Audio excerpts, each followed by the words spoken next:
கேட்டேன்னா, நான் 1000 ரூபாய் ஃபீஸ் தரேன், என் கஷ்டத்தை மாற்றுங்க, என் கவலையை மாற்றுங்கன்னு எந்த டாக்டர்னா இருக்கிறாங்களா?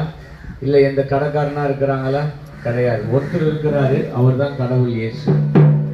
ஒருத்தர் இருக்கிறாரு கவலையை மாற்றுவதற்கு, ஒருத்தர் இருக்கிறாரு கண்ணீரை மாற்றுவதற்கு. நம்ம தம்பி சொன்னது போல எல்லாரும் கைவிட்டுலாம், ஆனால் இயேசு கைவிட மாட்டார்.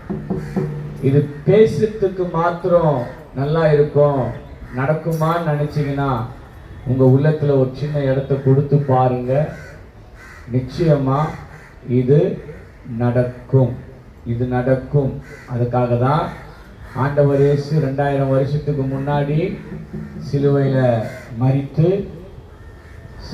மரித்து 3ஆவது நாள் உயிரோடு எழுந்து இன்றைக்கும் ஏசப்பா உயிரோடு இருந்து சொல்ற ஒரு வார்த்தை, வருத்தப்பட்டு பாரம் சுமக்கிறவர்களே நீங்க எல்லாரும் என்கிட்ட வாங்க, அங்கதான் விடுதலை உண்டு, அங்கதான் சமாதானம் உண்டு, அங்கதான் நிம்மதி உண்டு. அருமையான பக்தன் ஒரு பாடலை பாடினாரு. என் இதயத்தின் பாரங்களை நான் யாரிடம் சொல்வேனையா? சொல்றதுக்கு ஆள் இல்லைல்ல, சொல்றதுக்கும் பயமா இருக்குது. நம்ம பாரத்தை சொன்னா அது பல பேர்கிட்ட போய் கேவலமா சொல்லுது, கிண்டலா சொல்லுது, கேலியா சொல்லுது. அதனால நீங்க சொல்ல வேண்டிய ஒரே கடவுள் யார் அப்படின்னா இயேசு கிறிஸ்து கிட்ட மாத்திரமே. அவர் தான் உன் துக்கத்தை சந்தோஷமாய் மாற்றுகிறவர்.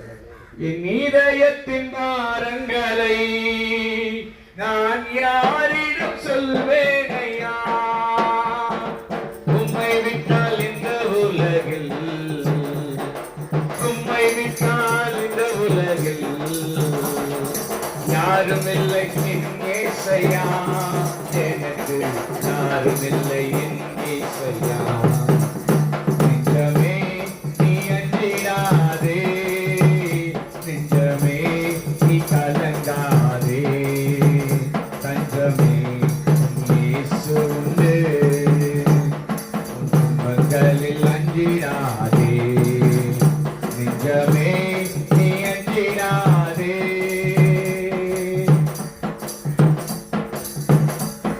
ஒரே ஒரு வாழ்க்கை, வருத்தத்தோடு வாழாதீங்க, தயவு செய்து சொல்றேன். ஒரே ஒரு வாழ்க்கை, சஞ்சலத்தோடு வாழாதீங்க. ஏன்னா உன் கண்ணீரை